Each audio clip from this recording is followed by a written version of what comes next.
let's get this out of the way really quick. The one thing that trumps both of those is nutrition. So nutrition has to be on point before this even comes into the question. A lot of people get that misconstrued that you can out-train a bad diet, but that is 100% wrong. So getting into the whole, is cardio better than weights for fat loss? That unfortunately is wrong. So you will burn way more calories weight training than you will doing cardio. And if you're doing cardio, like intense cardio or long period of time cardio before your training, you're only inhibiting your training because you want to keep the glycogen in your muscle to have the most intense workout you can possibly do and put your body in the basically the window of wanting to grow and recover from that. You do not have to do your cardio post-training. You can separate the two, but most people unfortunately don't have that amount of time in the day. So most people just do it right after and get it done. You can wake up in the morning and do it fasted if you're lucky enough to have cardio machine at your home or close by, or you can do it later in the day and get it done that way after your training. Again, you would have to have access to a cardio machine or want to go for a 45-minute walk with, say, dogs or a loved one. So cardio is great if you're doing it for sustainable fat loss. Your best bet is to do steady state. If you're looking to do it more of a quick timeline, I would recommend HIIT cardio.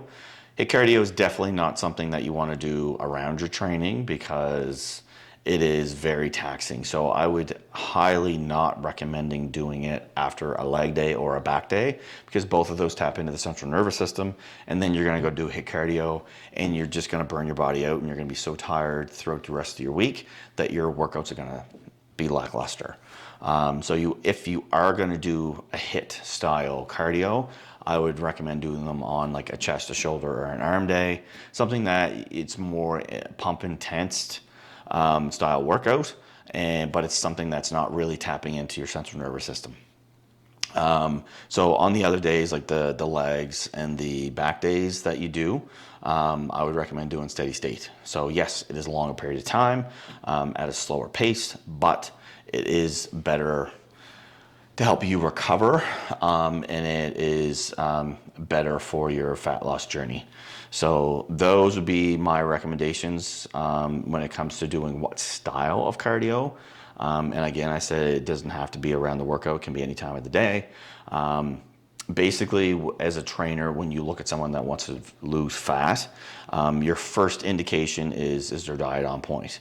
If the client is truthful and they are on point, your first indication will be up the volume of the workout, so up your movement patterns. Then at the end of that, and you've already started to fluctuate on that, before you start taking the calories out, you would start increasing your cardio.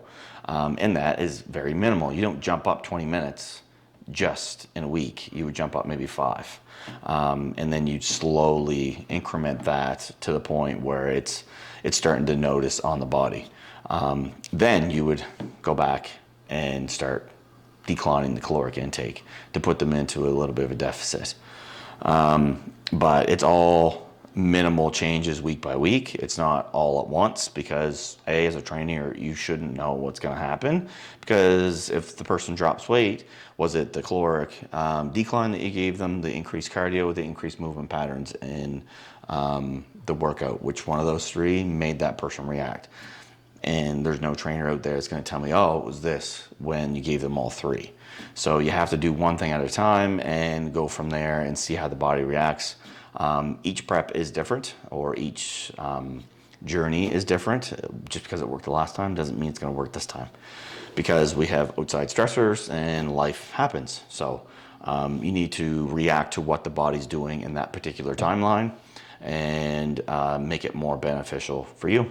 So that would be my suggestions in that, and that would be my opinion on, is cardio better than weight training? And I don't believe it is. So take that information and good luck on your fat loss journey.